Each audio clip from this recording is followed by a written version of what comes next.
Commission వేసిందో justice L Narasimha Reddy గారి నాయకత్వంలో గతంలో వారు ఇచ్చిన నోటీసులకు సమాధానంగా ఎవరెవరైతే వారికి డిపోజిషన్స్ ఇచ్చిండ్రో వారికి సమాచారం ఇచ్చిండ్రో వాటన్నిటినీ క్రోడీకరిస్తూ వారికి వచ్చిన సమాచారాన్ని అంతా నాకు పంపించి దీనిపైన మీ అభిప్రాయాలు మీ దగ్గర ఇంకేమైనా సమాచారం ఉంటే కూడా ఇవ్వండి అని చెప్పి మీకు ఇష్టమైతే ఇవ్వండి అని చెప్పి నాకు వారు లెటర్ పెట్టడం జరిగింది, నాకు కమ్యూనికేషన్ ఇవ్వడం జరిగింది, నాకు సమాచారం ఇవ్వడం జరిగింది. నేను దాన్ని ఉపయోగించుకొని నాకు తెలిసిన సమాచారం వారికి వచ్చిన సమాచారాలకు సంబంధించి గత మా ప్రభుత్వం పైన వారు ఏదైతే విమర్శలు చేస్తూ దాంట్లో ఏదో లోపాలు వెతుకుతూ ఓ అర్థం లేని రాజకీయ ఆరోపణలని గత 10 సంవత్సరాలుగా ఏదైతే చేసిండ్రో వాటినే మళ్ళీ అక్కడికి కూడా వాళ్ళ ఏజెంట్ల ద్వారా పంపించిండ్రు. దానికి సంబంధించిన అన్ని అనుమానాలకు సరిపోయే పద్ధతుల్లో సమాధానం ఇస్తూ వారు మధ్యలో ప్రెస్ పెట్టి చెప్పిన విషయాలపైన కూడా నా అభ్యంతరాలను కూడా తెలియజేస్తూ నేను తిరిగి ఈరోజు వారికి సమాచారం పంపించడం జరిగింది. తెలంగాణకు కరెంటు రావాలంటే బయట నుంచి వెళ్ళి new grid, north eastern western grids అంటారు, ఇది మనదేం సౌత్ గ్రిడ్. ఆ 3 గ్రిడ్స్లో నుంచి మనకు విద్యుత్ రావాలంటే మనకు ఆ రోజు వరకు అవకాశం లేదు. తెలంగాణకు వచ్చిన అవకాశం వార్దా నుంచి డిచ్పల్లికి పీజీసీఐఎల్ కేంద్ర ప్రభుత్వ సంస్థ ఏదైతే లైన్ ఇస్తుందో ఆ లైన్ నుంచి మనం తీసుకోవాలి. అప్పటికే మనకు పక్క రాష్ట్ర ప్రభుత్వం యొక్క కుట్రలు చాలా పెద్ద ఎత్తున ఉన్నాయి మన పైన. రాష్ట్రం ఏర్పడినాడు పరిస్థితి అందరికీ తెలుసు. ఈ రాష్ట్ర ప్రజలందరూ కూడా నేను మళ్ళీ కొత్త గుర్తు చేయాల్సిన అవసరం లేదు. పరిశ్రమలు కావచ్చు, వాణిజ్యాన్ని కావచ్చు, సాగునీళ్ళకు కావచ్చు, తాగునీళ్ళకు కావచ్చు, ఎన్ని ఇబ్బందులు పడ్డామో, ఏ రకంగా ఎన్ని వేల మంది చచ్చిపోయారో మనకు తెలుసు.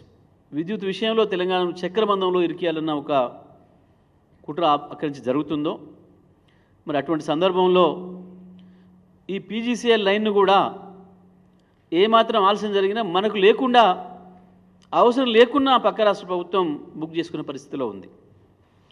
మరి అటువంటి పరిస్థితులలో తెలంగాణ కాపాడుకోవడం కొరకు, తెలంగాణను అభివృద్ధి చేసుకోవడం కొరకు విద్యుత్తే ముఖ్యం కాబట్టి దాంట్లో ఆ పీజీసీఎల్ నిబంధనలలో ఉన్నది మొదటిది ఫస్ట్ కమ్ ఫస్ట్ సర్వ్, ఎవరు మొదలొస్తే వారికి మొదలు ఇస్తామన్నది. దాన్ని దృష్టిలో పెట్టుకునే ఆనాడు రాష్ట్ర ప్రభుత్వం మా విద్యుత్ అధికారులు వెంటనే పీజీసీఎల్ లైన్ను బుక్ చేసుకోవడం జరిగింది. దీంట్లో ఇంకేందో మేము కోడిగుడు మీద ఈకలు వీకుదామని చెప్పేసి తెలివి తక్కువ ఆలోచన, బాధ్యత లేకుండా ఈ రాష్ట్రం పట్ల, రాష్ట్ర అభివృద్ధి పట్ల సోయలేని వాళ్ళు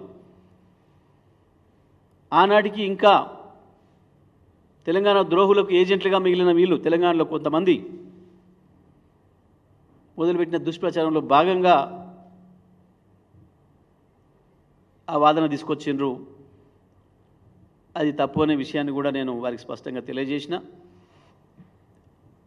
ఛత్తీస్గఢ్ విద్యుత్ ఒప్పందం కూడా పీజీసీఎల్ లైన్లో మనం వాటా కొనుగోలు చేసుకోవాలి అంటే, బుక్ చేసుకోవాలంటే ఆ ప్రాంతం నుంచి మనకొకరు విద్యుత్తులు ఇస్తాము అని చెప్పి ఒప్పందం ఉండాలి, ఏదో ఒక ప్లాంట్ నుంచి.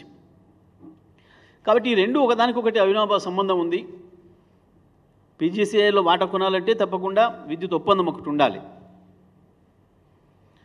విద్యుత్ అవసరం ఉంది, ఆ లైన్లో వాటా అవసరం ఉంది, రెండు అవసరం ఉన్నాయి. కాబట్టి ఈ రాష్ట్ర ప్రయోజనాల రీత్యా, ఆ రాష్ట్రంలో ఆనాడున్న అత్యవసర పరిస్థితి రీత్యా ఇవి రెండు కూడా న్యాయమైనవి.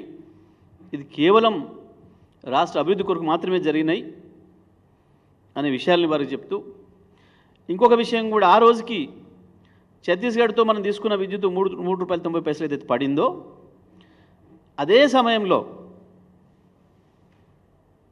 సింహాద్రి నుంచి వెళ్ళి కూడా మనం తీసుకున్నాం, అది కూడా నా పీపీఎం మోడ్లోనే ఎన్టీపీసీది, దానికి ₹4.33 పడింది. ఇంకా దానికి కొనసాగింపుగా తమిళనాడు, కర్ణాటక రాష్ట్రాలు కూడా అదే సందర్భంలో పీపీఎల్ చేసుకునే వారికి ₹4.94 పడింది. ఆ సమయానికి ₹3.90 కంటే ఒక్క పైసా తక్కువతోనూ కూడా ఈ దేశంలో ఎక్కడ కూడా అగ్రిమెంట్లు కాలేదు. ప్రత్యేకించి సదరన్ స్టేట్స్లో, దక్షిణాది రాష్ట్రాల్లో ఎక్కడ కూడా. ఎవరిని ఆరోపణ చేసేవాడు, మీరు 3.90 కొన్నారు, ఇగో పక్కన 3.80కి వచ్చింది, 3.50కి వచ్చింది, లేదా 3.89కి వచ్చింది, ఒక పైసా తక్కువైందని చూపించాలి ఏదైనా ఆధారం. ఇది ఏది లేకుండా ఊరికైనా కేసీఆర్ గారి పైన బురద చల్దామని, అప్పుడు ప్రభుత్వం పైన ఏదో బ్లాక్ స్పాట్ వేద్దామని, ఇది కేవలం తెలంగాణ అభివృద్ధిని ఓర్వలేని వాళ్ళు చేసిన కుట్రలో భాగం తప్ప ఇంకోటి కాదు అనే విషయాన్ని కూడా వారికి చెప్పడం జరిగింది. ఇంత స్పష్టంగా ఉన్నాయి వాస్తవాలు అనే విషయాన్ని కూడా వారికి తెలియజేయడం జరిగింది.